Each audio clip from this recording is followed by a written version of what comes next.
this is something you taught me, is about really being unattached to the outcome, like being unattached to whatever it looks like. And knowing that if I keep focusing on my heart, if I keep focusing on giving, if I keep focusing on growing, if I keep focusing on loving people and loving myself, then I'm going to reject and attract the right things in my life, whether it be my relationships, intimately, business partnerships, friends. You're going to repel people that don't want to be in that energy, and you're going to be a magnet to beautiful things. Mm-hmm. And that's why, like, in the first time in my life, in my mind, I'm like, my mind is calm and my heart is at peace because I'm not attached to something needing to look a certain way. It feels beautiful.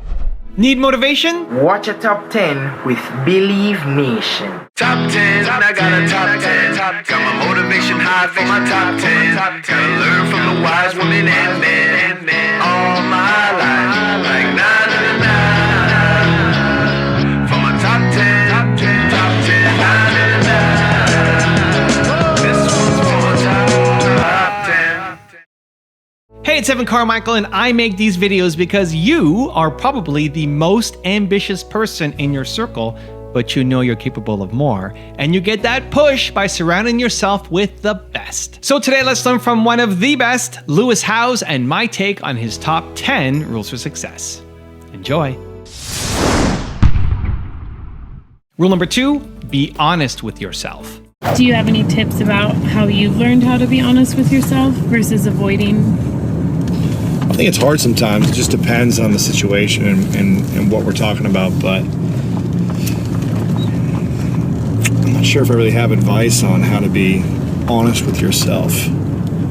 I think when you know something is off, whether it be a career you're working in or a relationship or something you need to tell someone in your family or whatever it may be, when you know something is off, that's when you should listen to yourself and pay attention. And if you're not paying attention to it and saying, okay, maybe this is going to be, hurt by being honest, it's hurting yourself more by not sharing than by sharing. And I think you've got to be discerning on every situation, and everything is unique, and you've got to be aware of the timing of when you're saying things and stuff like that. But the more honest you can be, I think, the better, at least with yourself, and just be aware of what feels right and what doesn't feel right. Rule number 3, be flexible. How do you deal with plateaus? It's a good question. I think, I relate it back to the sports as well and to my training, because this is for me, and this probably resonates with you.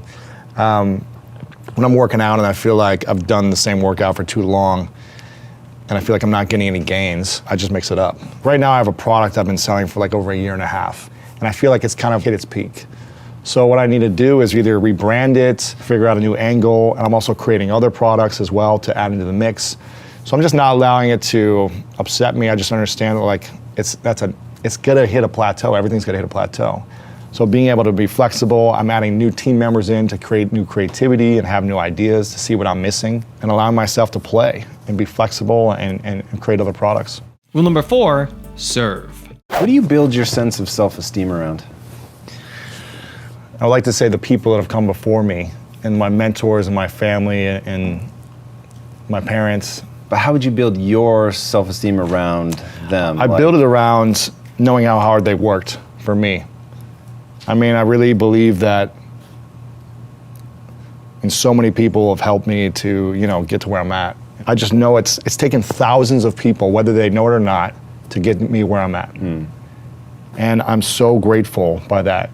And I'm so energized to be able to not let those people down. So for me, that energy, that inspiration of wanting to live a life of service really gives me that energy.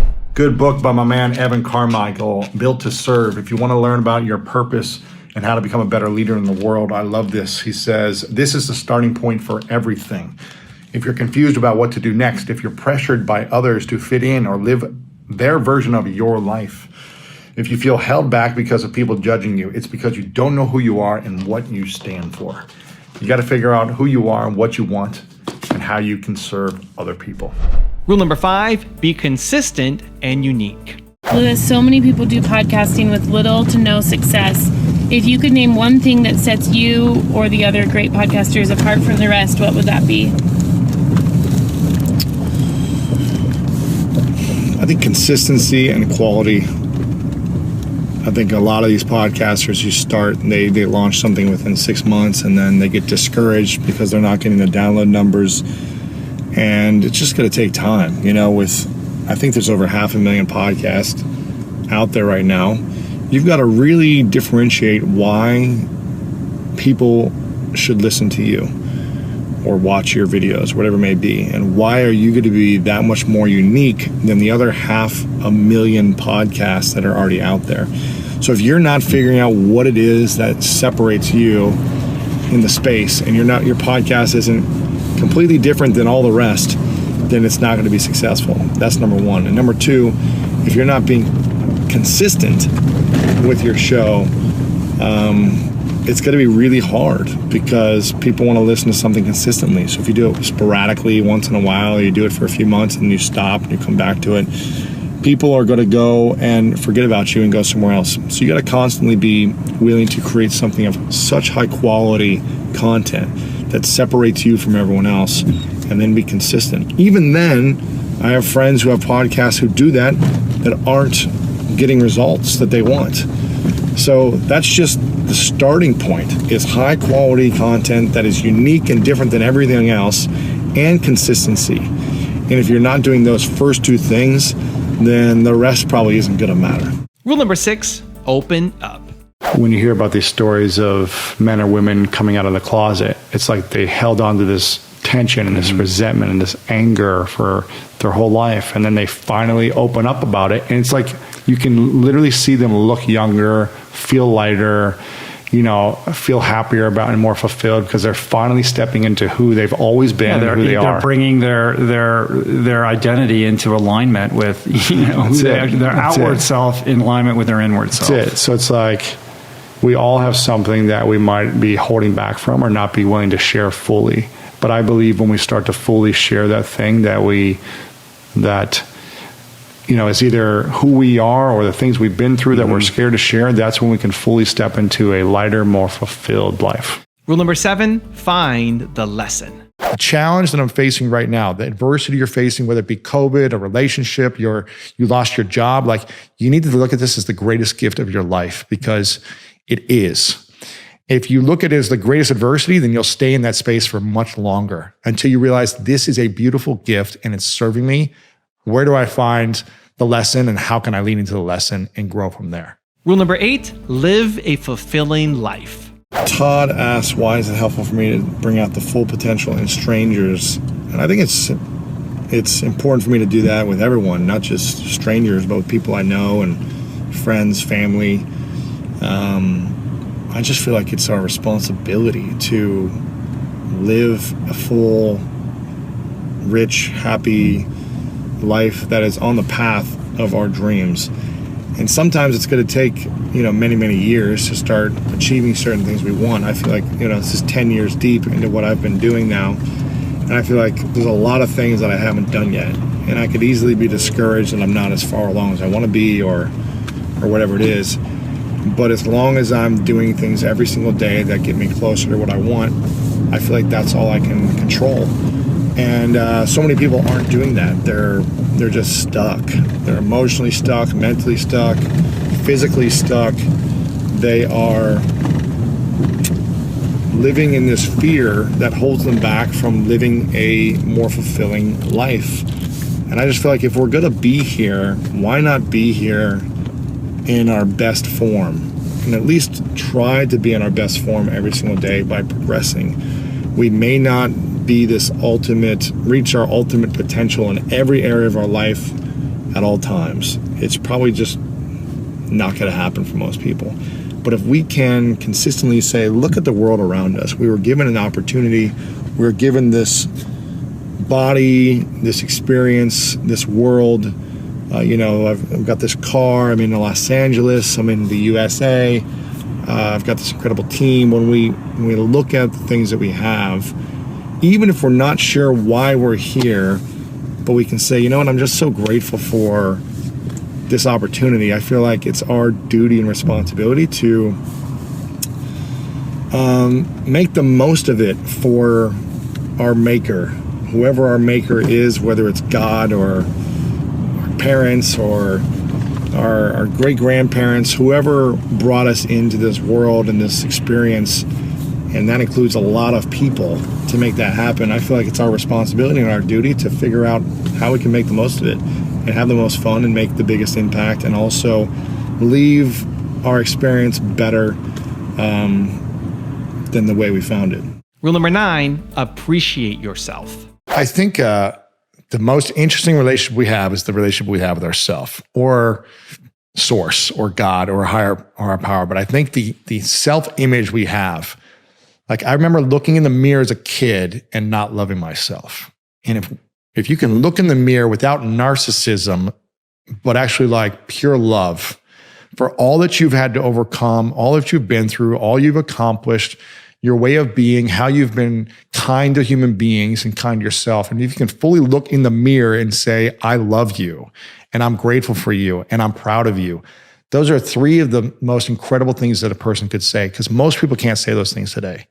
I bet if you're listening or watching this right now, that there's a lot of people that can't look themselves in the mirror, take their clothes off down to their underwear and say, I love you, I'm proud of you, and you matter, right? Those 3 things are probably things that it's hard. Maybe you love some things, but you don't love everything. And there's a lot I want to work on. I'm not perfect. There's a lot of flaws, but it's like at the end of the day, I ask myself, did I show up and do the best I could like you? Did I give to the best that I could? And am I following my mission, my purpose? And think like a monk, you give a clear outline of how to discover and follow your purpose. Without a purpose, we are really feeling lost. And we're going to feel like we're never enough because we're chasing a bunch of things that aren't the mission. So that's why I keep going back to your book, because I think it's really like the handbook for living a great life for people. That if, I got an early copy, so I feel blessed to be able to like learn this stuff now and apply it to my life. But, it wasn't until a few years ago when I really was able to look at myself in the mirror and say like, I'm proud of you and I love you and you matter. And I think that's sad, but also exciting at the same time, because I think if people can learn that quicker, they're just gonna have much more peace in their heart. And that's what we all need. And rule number 10, the last one before some very special bonus clips, is meditate. And so meditation's been a huge plus for me. I mean, I've been doing it for years, but this style that I learned, and just being in an intensive environment for 2 weeks where I was, eating vegan and on the ocean and just disconnected from everything, was another powerful experience for me. And there's no way to fully eliminate suffering, but we can be aware of it when it happens and then move into a beautiful state quickly. And so that's what they taught us how to do, is to be, there's only 2 states we can live in, a suffering state or a beautiful state. And the goal is to always be in a beautiful state when possible, a beautiful state of being.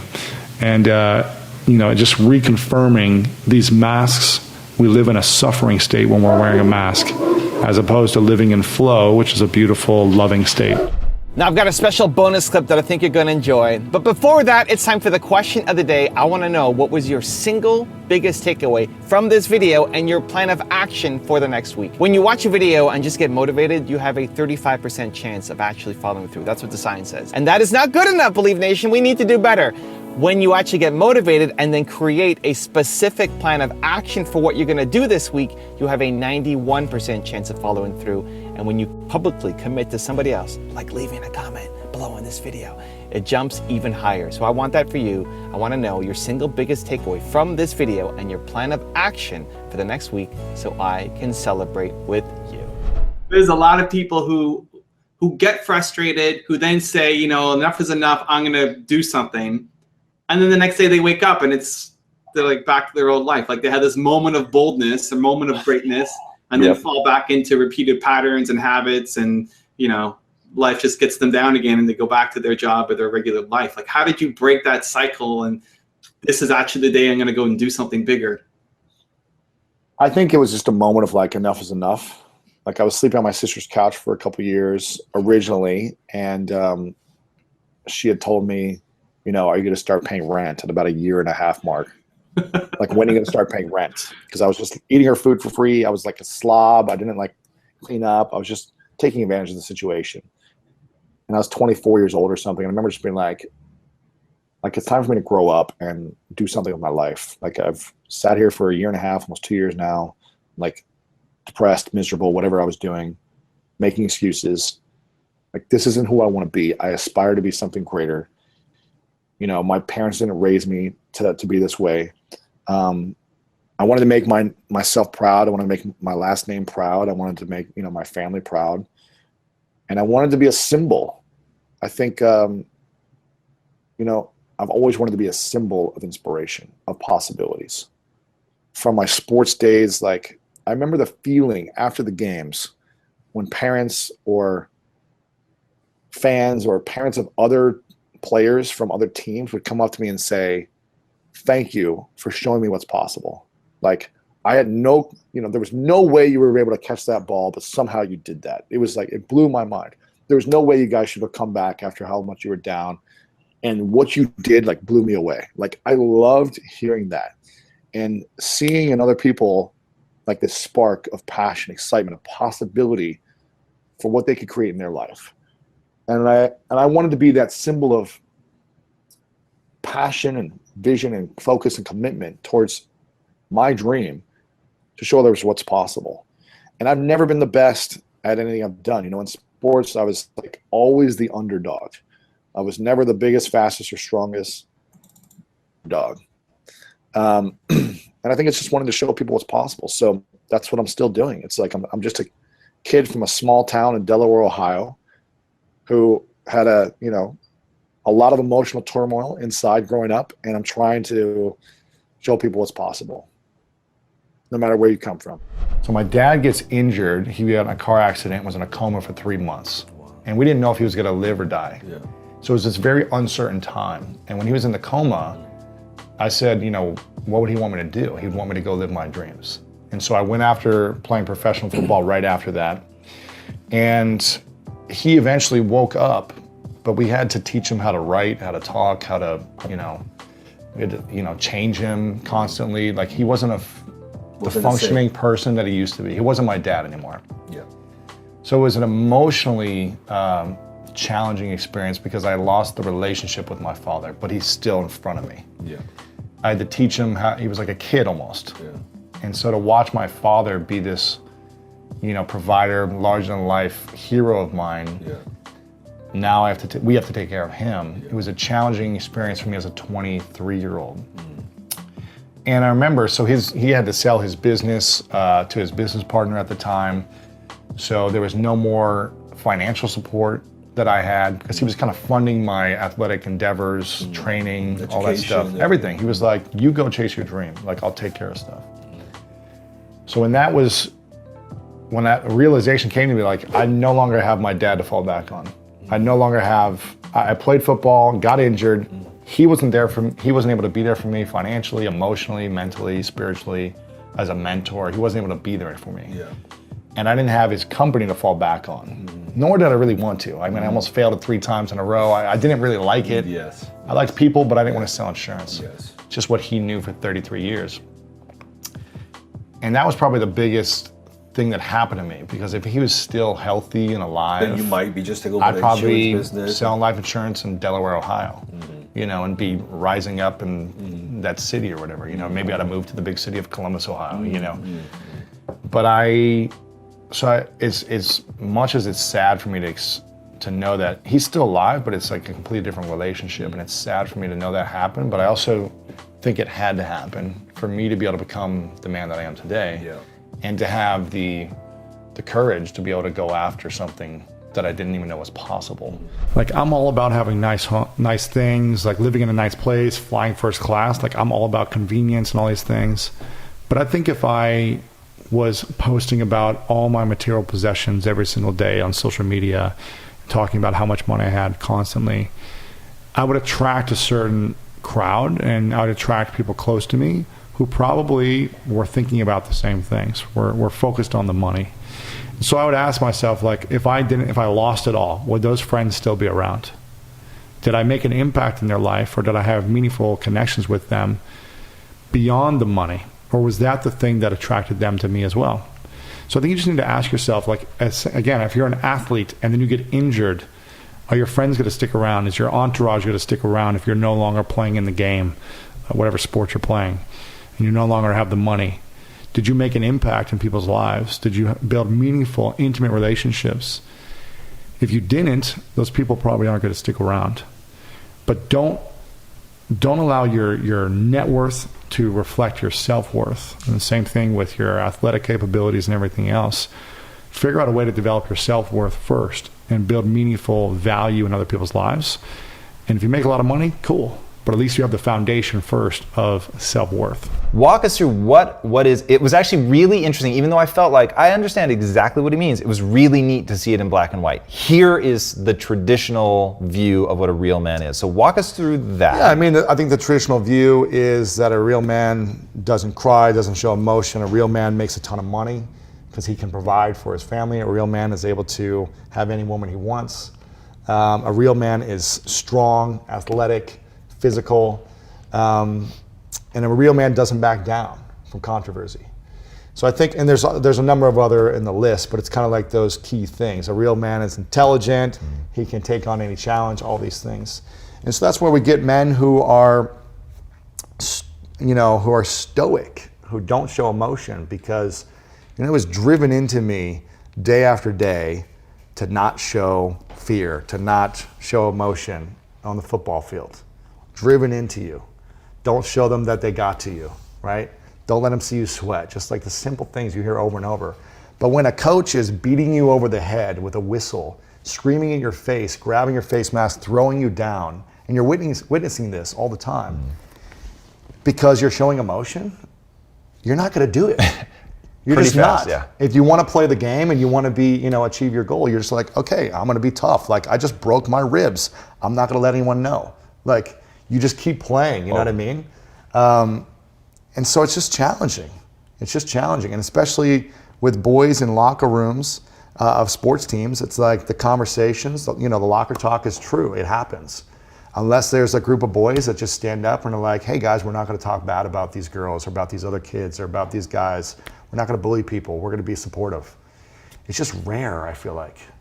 It's just very rare. And you need to have a group of boys who are educated by, in my opinion, loving, powerful women. And I was so grateful that I had 2 older sisters and an amazing mother who constantly would come back from these dates. Like, my sisters would come back from dates and be like, never do this, Lewis. They would tell me this guy's a jerk, he was an asshole, never do this. And so I learned early on, oh, you don't treat women this way.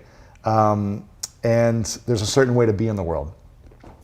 And so I think I was blessed enough to have kind of that experience and that relationship with women early on that taught me how to treat just humans with respect. Not women in general, but I mean human beings, all humans.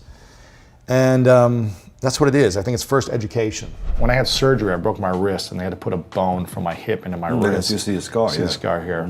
They took a bone out of my hip, put it in my wrist. I was in a cast from my shoulder to my fingers for 6 months like this. Wow. So I was in this position. And when you're in a cast like this, I could move it here, I can move it here, I can move it here. I couldn't straighten my arm. So I kind of rested, and it would scratch my shirt. When I was shirtless, it would scratch my skin. It smelled, it was dirty, all these things. I was it didn't look good. So I invented this cast cover. I actually still have one. Wow. I think it's in that locker. Yes. We'll take a shot of that. This is over 15 years ago, I think. I invented this cast cover that I actually went on Alibaba.com. I had $60 to my name. I was like, here's what I want, here's the design. I want it to be like a wristband, because I wore wristbands in football. Yeah. I was like, I need a long wristband. Yes. That's double thickness. Yes. That's different colors, that has a thumb hole, all these different You were things. just thinking of doing it for yourself. That's it. I just wanted the solution. You weren't thinking of creating a product. No, I was I need a solution for my pain. Yeah. That was it. Okay. That's my first entrepreneurial idea, but I didn't know what it was. Yes. So I got this thing back from China. That was 6 weeks later after I wired this money. I was like, I'm never gonna get this money back. Yes. I had no clue what was going on. Was it difficult communicating with China? Very difficult. I'm the sending language, emails back and forth. They don't understand. You try to understand what they say. I had no clue what I was doing. Yeah. But I went on Alibaba and posted something. And I got this box back with all these these cast covers, right, that I made. And I remember saying to myself, wow, this thing is amazing. I could change them out with different colors. It fits over the thumb hole. It looks better. Now, maybe I can make some money with this. Wonder who else needs this, right? Yes. There's lots of guys who break their arm and legs. There's gotta be a few of them more than you, yeah, okay. So I remember I was dating a girl at the time, and I was just like, I need to meet an inventor. Wow. Someone who's done this before that can help me, because this is an invention, right? Even though it's just a piece of cloth. Yeah. And she goes, I know an inventor. Oh, wow. And he just moved back to Columbus, Ohio. This is where I was living at the time. He just moved back. Okay. And I go, I need to meet this guy now. Like, put me in front of him, call him. I need to meet him now. Okay. I meet the guy the next day. And at the time, I was a couple months out of football. Okay. And as a football player, I looked like pretty much like a thug. I was wearing a backwards cap. I had baggy pants. I was just this athlete jock mentality. Yes, so I show up with these baggy pants and backwards cap to a bar to meet this guy in this cast, and I was just like so passionate about this idea. Was he scared of you? Like, He was scared. I can imagine. Yeah, a little intimidating. I was rough around the edges, you know. Yes. And I was just like convinced this guy knew the answer. Yes. Because he'd done it before. Yes. He may be afraid to say no to you. Exactly. He's complete opposite of me. You know, he was more like analytical and nerdy in a sense. He was just like, but I brought this passion and this energy that I was just like, I need to make this happen. Yes. And I want to work with you. I want to make this happen. I don't know why, but he brought me on for 6 months. I worked for free for him for 6 months at his invention shop. Wow. In the kitchen, he had a closet that I had like a little desk that he put in for me. Yeah. And I was working for him, doing phone calls, trying to like promote his other products, going to trade shows with him and just learning about how to take an idea and bring it to reality. I didn't have that big of an audience when I started it almost 3 years ago. I had a pretty decent size, but I had the relationships with influencers from the years of previous stuff with my other business. So I was able to get a lot of great influencers on because I do an interview podcast. And I was just consistent. I said, I'm gonna do it every week for this year. And I did one once a week. And then the second year I said, I'm gonna do it twice a week this year because people were asking for more. Yeah. The third year now, people said, we want more. So I said, I'm gonna do 3 times a week. Wow. And so I'm at 240 episodes almost right now, over a 3-year period. And I still feel like I'm scratching the surface. But I'm almost 3 years in, at the end of 3 years, and I still love it. So I think a lot of people get into a podcast because they feel like they need to do it or they want to do it. And they'll talk about a topic for 6 months and then they're burnt out. Yeah. So I think if you're going to do a podcast, do something that you're committed to for the next 3, 5, 10 years. Yeah. If you really want to see it grow and build momentum around your brand and have an impact. Mainstream credibility is important. Because I think that's when you can really influence people. And impact a lot of people. And I noticed that, I'm not going to say their names, I think they're all great guys, but a lot of these guys who are successful in internet marketing, Oprah, Ellen, GMA, Today Show, none of them were being called to be on the shows. And I was like, if I want to impact the country and the world, I need all the big press to say, man, there's something about this guy or his mission or his message that we like. We got to have him on. Yeah. And I remember when I was on my sister's couch thinking like, someday I want to be on Ellen. Yeah. I want to be dancing with Ellen. I saw it. I saw it. I want to be dancing with Ellen. I saw it. And I was just like, it's not going to be teaching LinkedIn. Yeah. It's not going to be being an affiliate marketer. Yeah. Because it's just too hacking the internet. Yeah, it's just not it. Yeah. How to build an email list. Yeah. That's it. And I was just like, I need to build something that is building a movement and transforming lives. Yes. You know what I mean? Yeah. Whether it be spiritually, financially, health-wise, like it's got to be a bigger transformation than just how to make money. And I was like, gosh, how do I do this? And whenever an internet marketer was doing courses and just coaching by itself, I said, okay, I'm going to keep doing that because I want to generate revenue. But I'm going to build this podcast into a mainstream brand. How do I do that? I can't talk just about money. I need to bring on celebrities. I need to bring on thought leaders. I need to bring on billionaires. Bigger society, global mainstream people. Yeah. I need to interview them, not just the internet marketing celebrities, which everyone else was doing that I knew. I was like, I can make a lot of money doing this. Yeah. But I need to forego money and do whatever I can to build relationship equity to get these people to come on my show, to trust me to tell their story. Yeah.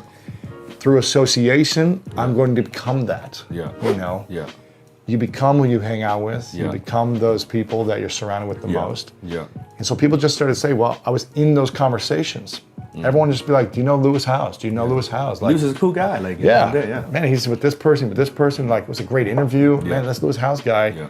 You just become associated with that crowd. Yeah. Mainstream, celebrity, credible, whatever it is. Yeah. If you interview all world-class athletes, you become known as world-class. Yes. And then I said, the podcast was a great foundation. That's not enough. Like podcasting didn't have a big enough name still, 6 years ago, 5 years ago, not even until really a year ago. Yeah. Says, what can I do? I need to write a book. Everyone who's credible, and this was my second book. The first book, I was like, I need to write a book. It's a great book, by the way. Thank you. It's a great book. I need to write a book. And everyone was talking about self-publishing, 5 years ago. Yeah. And I go, it's got to be with a big traditional publisher. Yes. Because I need to go mainstream. Yeah. Because no internet marketer who writes a book gets a New York Times bestseller list. Yeah. They're not getting press. Yeah. I need mainstream press, mainstream publisher. Yeah. I need front of Barnes & Noble. Yeah. I need airports. I need what celebrities and credible TED speakers do. Yeah. That's what I need. Yeah. And I was committed to it. I went after the best agent in the world, Tim Ferriss's agent, Stephen Hanselman, who's incredible. And I said, and I was working on trying to get him as my agent for 5 years. Yeah. Until I became the person I needed to be for him to take me on. I had a vision, and I was just like, I'm gonna I write a remember book. when we did the book tour. It was intense. Yeah.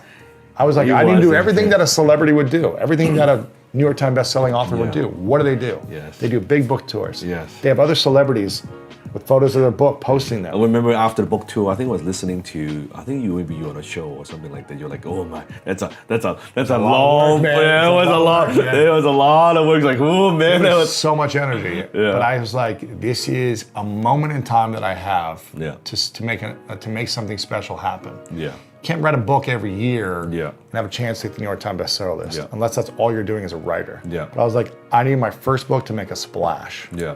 And there's a moment where I can call in every favor from every guest I've had on, Yeah. because I never asked them for anything. Yeah. There's where I can ask for every favor, email every journalist that I've ever talked to, Yeah.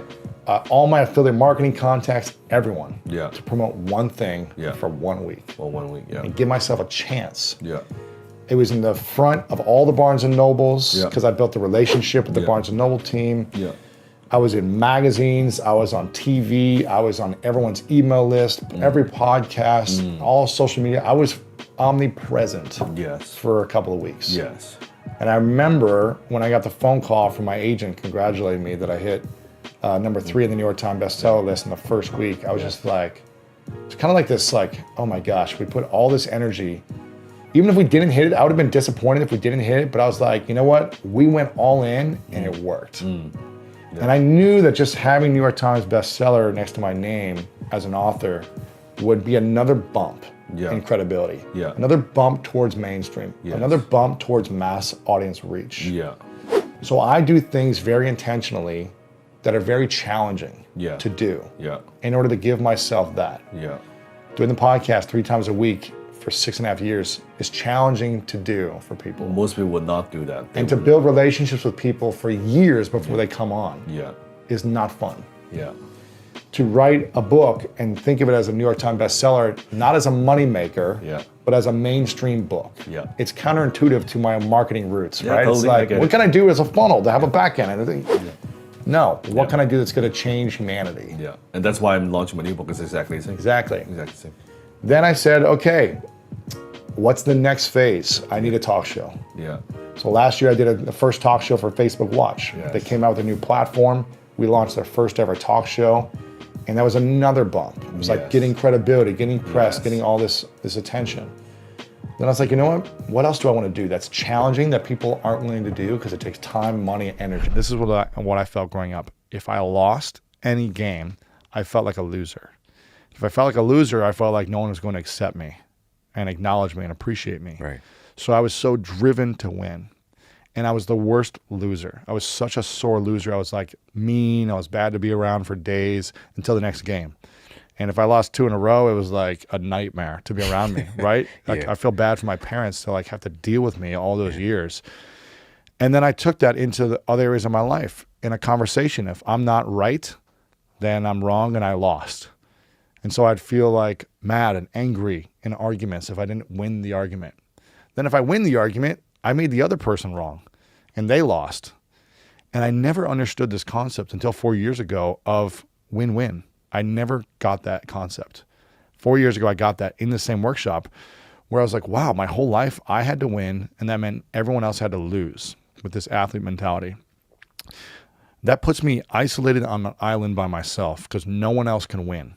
So I'm alone by myself and everyone else loses. As opposed to, why don't we all win together? How can we create every experience, every game, even if it's a winner and a loser, how can I still be a good sport about it?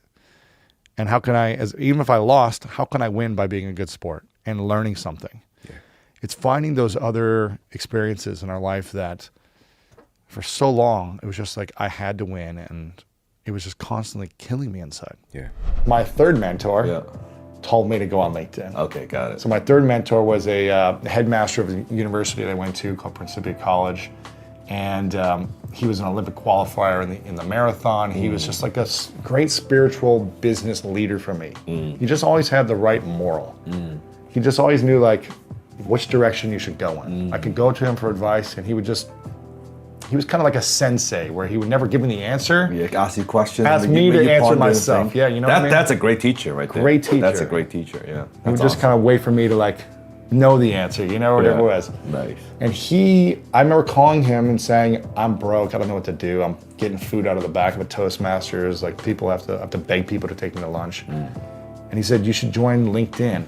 And at the time, I think there were 14 million people on LinkedIn. Oh, this was 2007. Yeah, it's early on. And he's like, I've heard some people are getting jobs there. Why don't you check it out? Yeah. So I said, all right, I'm gonna Maybe whatever you get a tell me job. to do. Yeah. I'll do whatever you tell me to do. So I'm spending 6 hours a day on LinkedIn for the next year and a half during this time, just reaching out to people, trying to connect with local leaders in Columbus, Ohio, business leaders, successful people, just anyone from sports background to business to whatever it may be.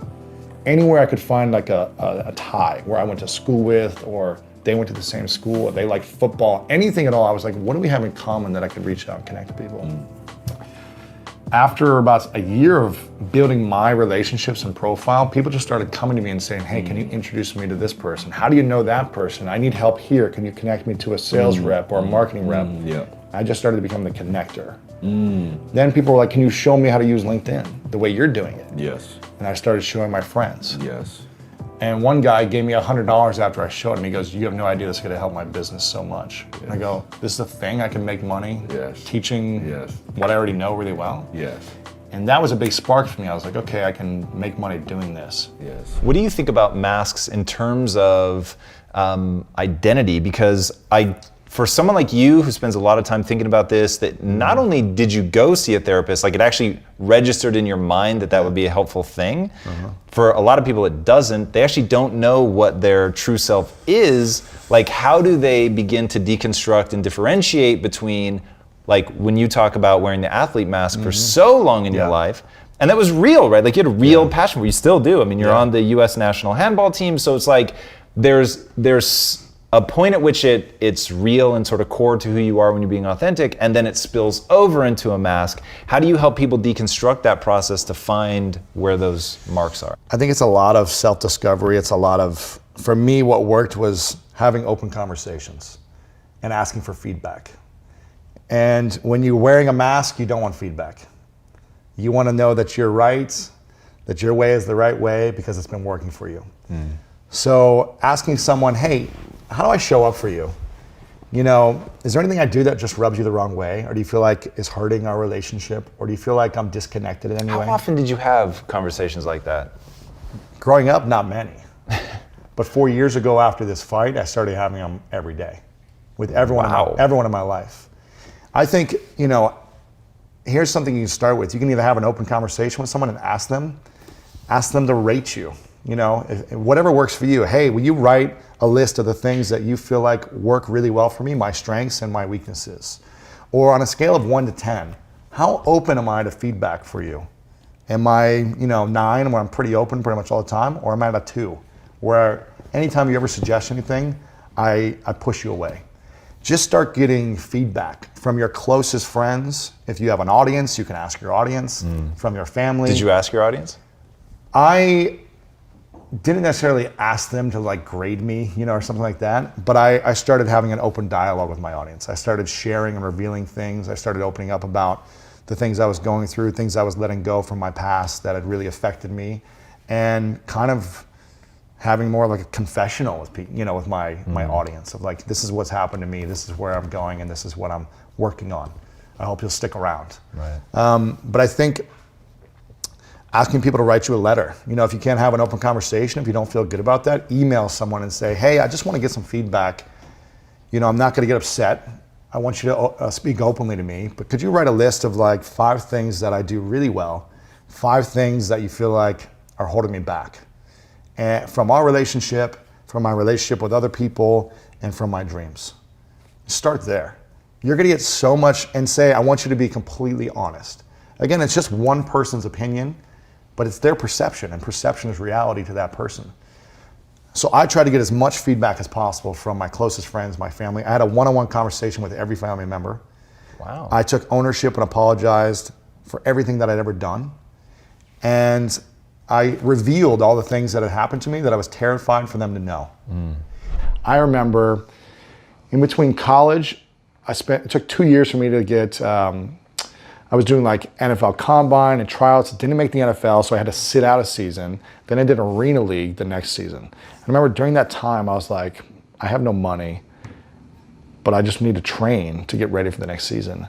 And I was truck driving for 6 hours a day, and it was miserable. Oh, yeah. I was making $250 a week as a truck driver, driving from Columbus, Ohio to Cincinnati and back every single day. Oh, that's... Driving Napa Auto Parts.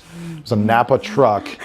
It was the biggest truck before you had to be licensed to like drive a whatever the truck is. A big rig. Yeah, and it was like, it only went 55 miles an hour. Oh my Pedal gosh. to the metal the whole time, literally So down, awful. seeing cornfields the whole time flat, and watching everyone pass me. It was so loud, it was uncomfortable. I was like, this sucks. It's not what I want to be doing. But it was a 6-hour window where I could work out in the morning, and then afterwards, it was like the only type of job. It was the only type of job that I could get right now, and then I was a bouncer on the weekends, and just doing odd jobs here and there. And I remember I was like, this is not what I want to do, but I'm doing something else I love and pursuing that, so I'm willing to do this now until I can make enough money doing the other thing. So I think there's a transition phase for a lot of people. It might be 6 months, it might be a couple of years where they got to work on stuff that they don't like. How, I was like mowing lawns at a golf course in high school. I was like, I hate waking up at 5 a.m. and doing this. But it also taught me a lot of lessons. It taught me how to do something that I hated and find joy in it. And I think when you can find the joy in mopping the floors or cleaning the toilets, mowing, whatever it is, the things you don't want to do, then when you find the thing you want to do, you're going to attract so much more joy, love, and abundance because you learned how to find joy in any activity. You mentioned this earlier, you have a lot of masks. So let's talk about some of these various masks that men wear. One of the first ones you talk about is the Stoic Mask. Stoic Mask, the man that has to have it all together, that never shows emotion, that's strong, but doesn't open up, who's just got a look on his face constantly, and you never know what he's thinking. But he's always strong, always reliable, but doesn't really show emotion. That's a heart attack waiting to happen. For a guy that can't express himself, the guy that can't open up, the guy that can't feel, because he has to be so tough that he can't feel, or so strong in that moment emotionally that he can't feel, that is going to build a lot of disease. And it's not going to allow you to sleep. Being the sleep expert, it's hard to sleep when you got that much emotion bottled up and you're just like this all day long. Just like, I got to keep it together. I got to keep it together. How are you going to sleep if you haven't let things go? Your mind is going to be racing. You're not able to talk about things. You're not able to let things go. Your mind's going to be racing. And it's going to hurt you. It's going to compound. Like you said, I think you said there's no such thing as like a sleep bank. You can't like get it back, I don't think, right? And so it's a heart attack waiting to happen. And you get to feel. You're a human being. When I was a kid, and I lived with Stoic Mask a lot, when I was a kid, I used to feel all the time. I used to cry more than girls. Like I used to feel. I used to like reach out for my mom. I used to be emotional, sad, happy, and feel. And then I was told that wasn't cool a number of times in sports or whatever it was to do that. And so I started to wear that mask. And it affected me, I'm not saying I need to be a crybaby every single day and cry and be vulnerable all the time and like constantly express myself. we get to be discerning as well and know when and how, but we got to have a process for these things. Otherwise, we're going to be causing so much disease within ourselves and other people. I've never been 100% honest in any relationship, like intimate relationship. What do you mean? Like what? Like I feel like you don't have to tell me exactly. No, if like you in the don't want last to, but, like, relationship, let's say, just example, like because a lot of the women I've been with have a level of insecurity that's, I would say like below a 5 level of insecurity most of the time. I'm not saying all the time. A lot of them weren't comfortable with who I was in the world. Oh yeah. Like, sure. If I was doing an interview with you, they would have an issue with it. Oh sure. Like, where is the interview? How long are you gonna be? Are you gonna have lunch afterwards? Like, you're gonna connect with this person? Just like a level of like, I don't have freedom. So I would just be like, yeah, I've got an interview today or whatever. I wouldn't say who. Skip the details. Yeah, or I'm having a coffee with someone. I just wouldn't even say I'm having coffee. It's kind of like, because not that I would do anything or anything would happen. It's just, I didn't want to deal, because it happened so often in the beginning where I was like, this is not worth telling you the truth about everything. Right. When you it get means upset, nothing, but you're gonna freak out. You're upset, you're hurt, you're frustrated. It's just another level of like insecurity. So I didn't have the courage and confidence to tell the truth about those types of situations because I didn't want to deal with the stress. You didn't feel free. I didn't feel peace, free. I didn't feel I can be myself. Yeah. And I didn't feel like she trusted me.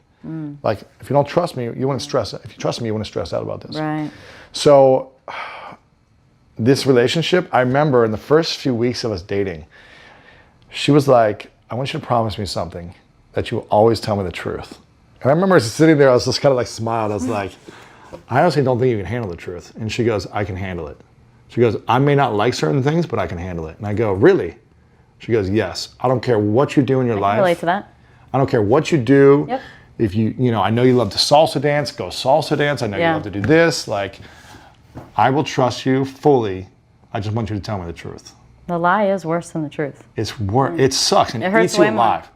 Yeah. It was never fun for me, but I felt, and then I would resent the relationship. I resent her because I wasn't telling the truth. I wanted to, it was a whole cycle. And so I remember I was like, wow. I had a moment where I paused. I was looking in their eyes and I was just like, okay, I will always tell you the truth, no matter what. Are you sure you want that? She said, yes. I go, okay, done. And it's been so freeing for me. Every moment I just say everything that's on my mind. Like radical honesty. At the 3-day mark, the trainer of this workshop said, okay. And at this time, people were really opening up at this time. People were, very vulnerable. People were crying. People were talking about the different stuff that have held them back their whole life. And having these great breakthroughs and like awareness moments of like, okay, I understand this is something that I've been holding back. And at the 3-day mark, he goes, we've addressed everything from your past, and now we're moving forward. We're going to move towards the life you want to live, the vision you have for yourself, your dreams, your goals, and we're going to move towards how to accomplish them. But you can't accomplish your biggest dreams and feel fulfilled until you've addressed everything from the past. So if there's anything you haven't addressed yet in these last few days, now's the time, or forever hold your peace type of moment, is what he said to this group of 50 of us. And I'm going in my mind, I'm thinking, so he gave us a few moments to think about. I'm going in my mind, I'm like, I talked about my parents getting divorced and talked about my brother going to prison for 4 years and visiting a prison cell and what that was like, not having friends during that time. I talked about being bullied and picked on as a kid, getting picked last. I talked about feeling stupid my entire life because I couldn't read and write. I talked about all these things, being in the special needs classes. What about that time I was raped by a man? And I just remember like, how come I've never told anyone that I was raped by a man and sexually abused and molested? Why have I never told anyone? Wow. And I remember in that moment just being like, if I don't say something now, I'll probably never say it to anyone. So I stood up. I didn't even raise my hand. I just stood up and walked to the front of the room. And I think because of everything that happened in my life, I just felt like I guess I needed to do it then. People were, the fights I was getting to, the relationship that I couldn't get out of, I was just like, I got to do this for myself and talk about it. So I get up in the front of the room, and for the first time, I walked through the entire story of when I was 5, and I was raped by the babysitter's son. And I reenacted the whole thing. And I couldn't look anyone in the eyes. I looked down at the carpet the entire time because I was so shameful so guilty, so embarrassed. So I looked down at the carpet, walked through the entire thing, and I wasn't crying. I wasn't like shaking or anything. I just felt like I needed to get through it. And as I completed the story, I sat down and just erupted with the most tears I've ever had in my life. I just bawled. I was afraid. I was scared. I was just letting it out. And thankfully, there were two women on both sides of me who were just like holding, like squeezing me and like crying with me. So it kind of like made me feel a little bit better because I wasn't just isolated by myself. And I couldn't take it. I ran out of the room because I just couldn't stop crying. I ran out of the room. It was in a conference room in a hotel. I ran outside to get some fresh air. And there was a street, like a back street with a wall. And I put my head up against the wall with my arm against the wall like this and just kept crying. And one of the most beautiful things that ever happened to me, there were men from this group who walked out and hugged me and looked me in the eyes. And they said things like, "You're my hero." They were just like, "You're my hero. I've been judging you this entire time. I've assumed things about you." One guy was like, "Wow, I had no idea. And I've never shared this with anyone, but I was sexually abused. So thank you for giving me permission to tell you. And now I want to go tell my wife and my kids or my family." And other men had other things that happened to them. They weren't sexually abused, but they had other things. And they were like, "I've just felt like ashamed of these other things. But again, you've given me permission to open up. And I respect you. I trust you because you shared this." And one guy was like, "I will follow you anywhere." Like, now that I know you're a vulnerable man, like, he's like, you can have my, you can watch my kids, you can do it. He's like, "I will trust you with my life."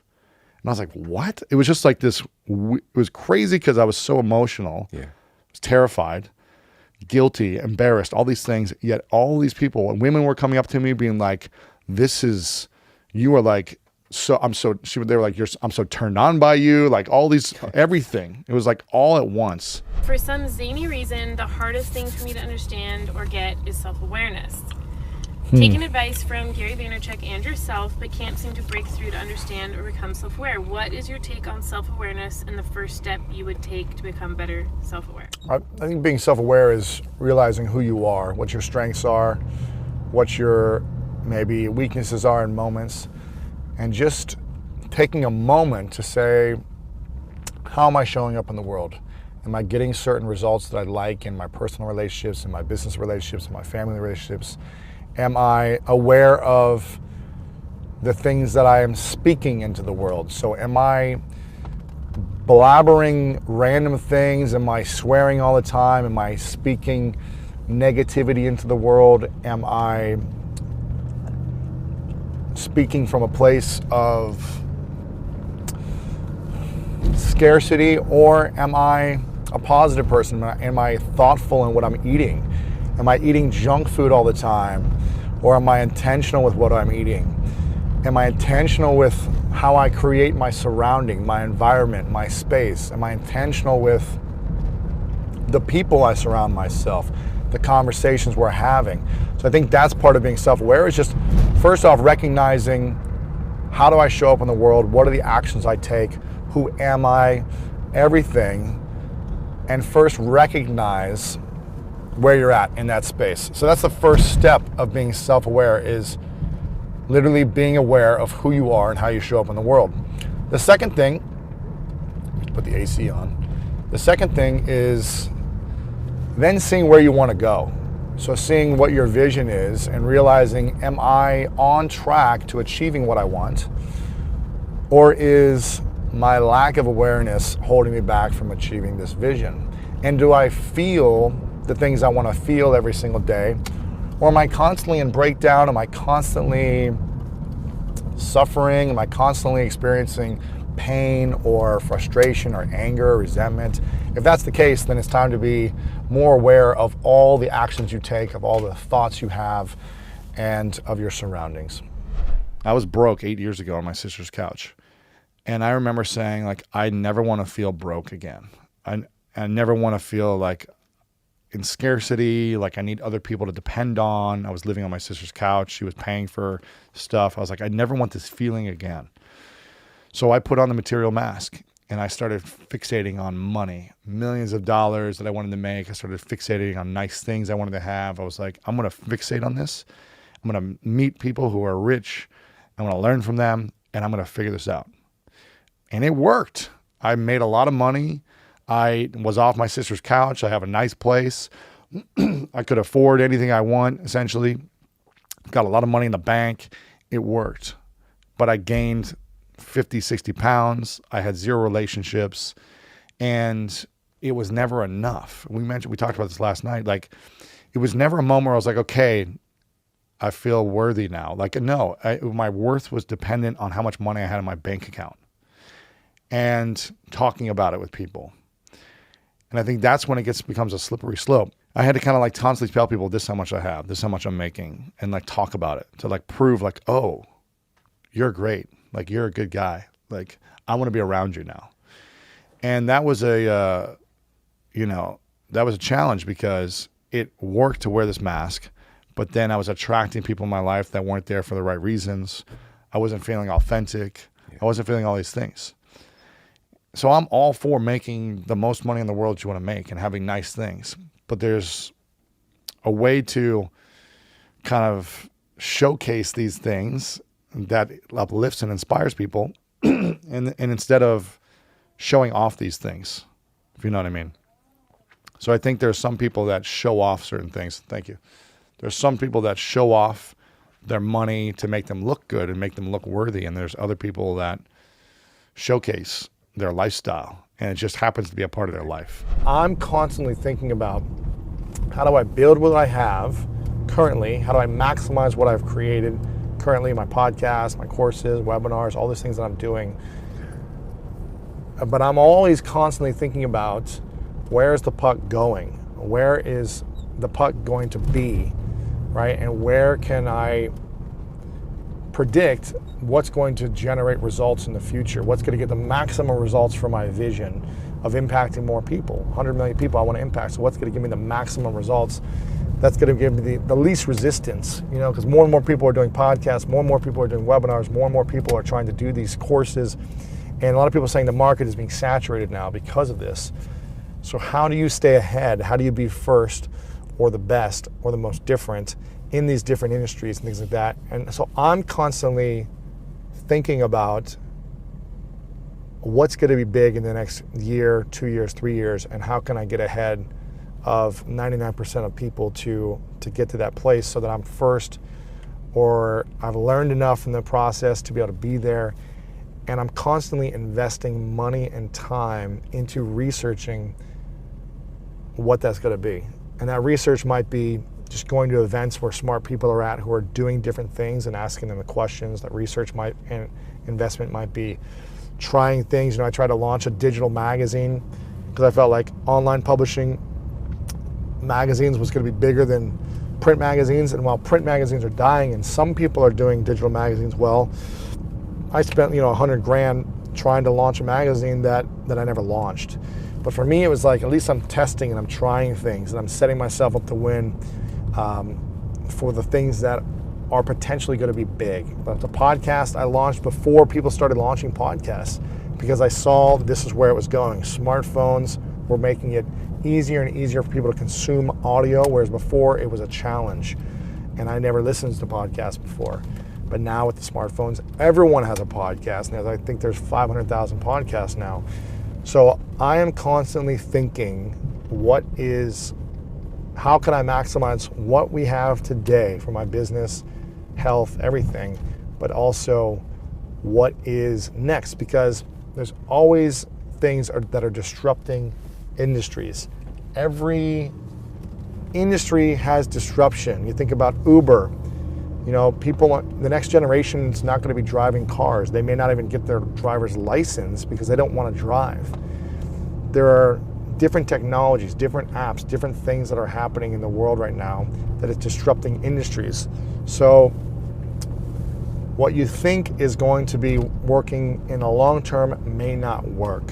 So you've got to constantly be innovating, reinventing, reinvesting in new ideas, new technology, new platforms, new ways of creating an income and specifically in business, for me, it's what are the things that I'm going to do to continue to attract potential customers, because the only way to build a business is through sales and generating revenue. So what am I going to do to continually connect and add value to an audience, stay relevant, and then offer something that's going to solve a challenge or a problem for that audience. Let's talk about the aggressive mask. I think you highlighted that a little bit with the basketball. Yeah, exactly. I mean, this is the man that just doesn't know how to express himself in any other way. And so he uses aggression to assert his dominance. And he reacts with aggression, because acting any other way isn't manly. Acting any other way is weak, is soft, is girly, whatever it may be. Other words that are not in this PG-rated podcast. And again, I don't know many things good that come from anger. Like, even fighting anger with anger back. Like, I don't know many things that are good. And so, is it Martin Luther King who said something? Did you give me this quote about Martin Luther King? I don't know. He said something like, "I'll never get angry because of a man's efforts." I'm messing up the quote, but I'll never get angry because of the man's efforts, because I will never give him power over me. Yeah. Getting angry over someone else's actions gives them power over you. You're saying that you have control, I'm going to react to your control. As opposed to, I'm going to be at peace, and I'm going to have control over my reactions. And that's some power right there. Yeah. When you don't respond with anger, that is the ultimate power, even when the worst things happen. And I'm not saying you shouldn't be frustrated, you shouldn't be angry from time to time and things like that. I just think, again, we get to be aware. If our default is anger when someone cuts us off and we start freaking out, if our default is passive-aggressive anger when our girlfriend or wife does something we don't like, when our kids do something, we're going to constantly snap at them and get angry and like get the whip out or whatever it is. It's like, how does that serve humanity? How does that teach the people around us what a man is supposed to be? Always angry? Is that what a man is? Is that healthy to teach that? So we get to look within ourselves. Again, I was telling you, I almost got so angry the other day because I missed my flight. Yeah. And the TSA people took forever to get through. And I was like, come on, guys, get me through here. I'm going to miss the flight. The door shut, like as I'm coming around the corner of the gate. And I wanted to freak out on like the whole airport. I wanted to scream. I wanted to kick over the trash cans. I wanted to punch the walls. I wanted to like yell at the customer support person. And I was like feeling this rage boil up inside of me. I was just like, breathe. I was just like, breathe. Don't make a scene. Because that would be my natural default. Yeah. It's to be like, yes, this is what's okay. I'm allowed to do this. But that doesn't serve the situation. It doesn't help me. It makes me look like an idiot. And it causes chaos that then I have to deal with at a later time and apologize and all these things. So it's like in those moments of anger, breathe. Breathe. Like continue to breathe until you're not angry. It may take you an hour. You know what I mean? For some of us, it took me like 10 minutes. Yeah. Standing there with this customer service person, I was like, I'm not going to speak until I'm able to be in control of my emotions. This kid who just didn't feel accepted, you wondered why you even were alive, you had no confidence. And then on the other side of us, you turned into this very confident, goal-oriented, I want to go to the Olympics, football player. And it's like, take me back to that. Like, how did that kid who didn't believe in himself and didn't even know why he was alive, how did he become confident? There were many days where I would get in trouble at school and be in the principal's office, and I would just tell the principal, I wish I were dead, like over and over again.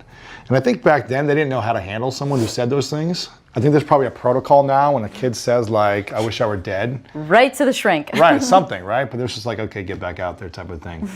And you're still paddling back in those days, probably. Exactly. Pretty close. Pretty close.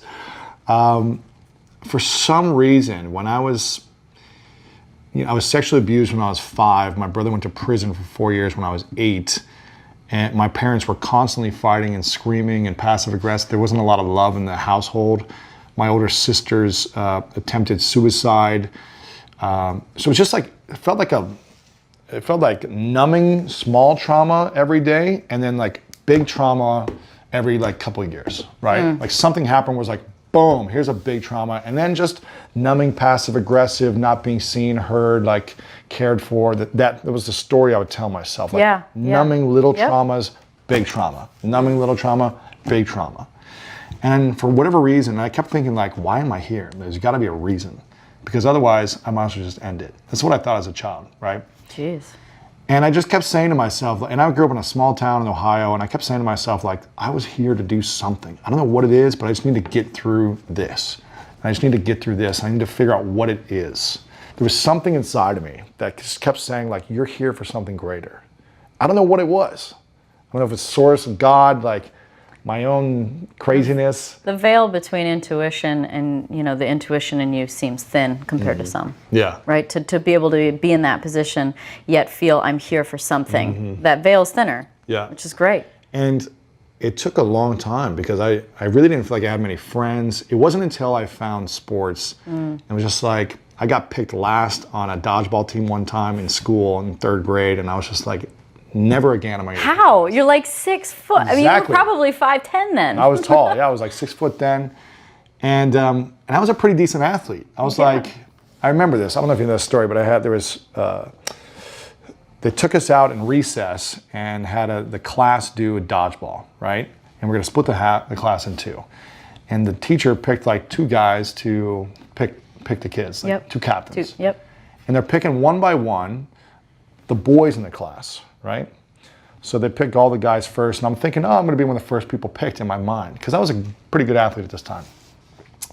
All the boys get picked, and then they start picking the girls. Oh my God. And I'm standing there, I'm like, what the hell's going on? Like, I'm a good athlete, right? And so they stick all the guys, and then they pick one by one all the girls.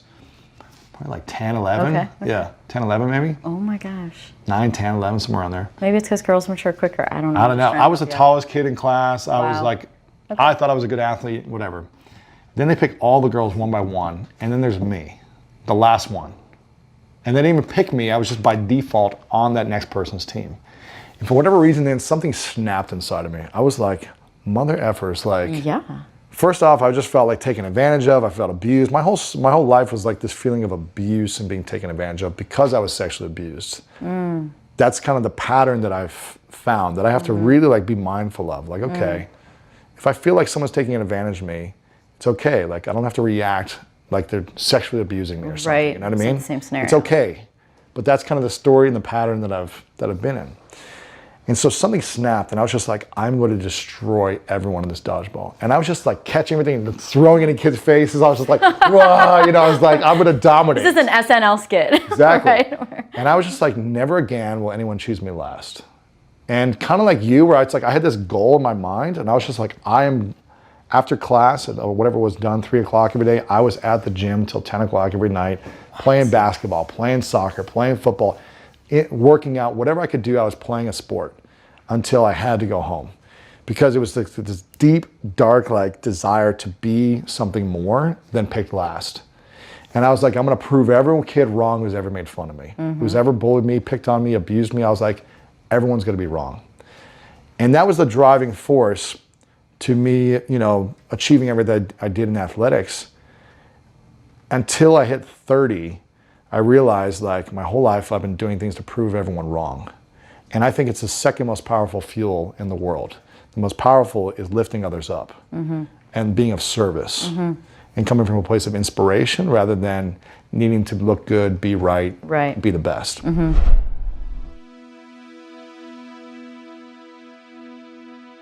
If you want 10 more amazing rules from Lewis Howes, check out the video right there next to me. I think you'll love it. Continue to believe, and I'll see you there. And I'm always thinking of, I try to tell people this, if they want to increase their confidence, write a list, not the shame list, this is the fears list of all the things you're most afraid of. I'm not talking like, I don't know,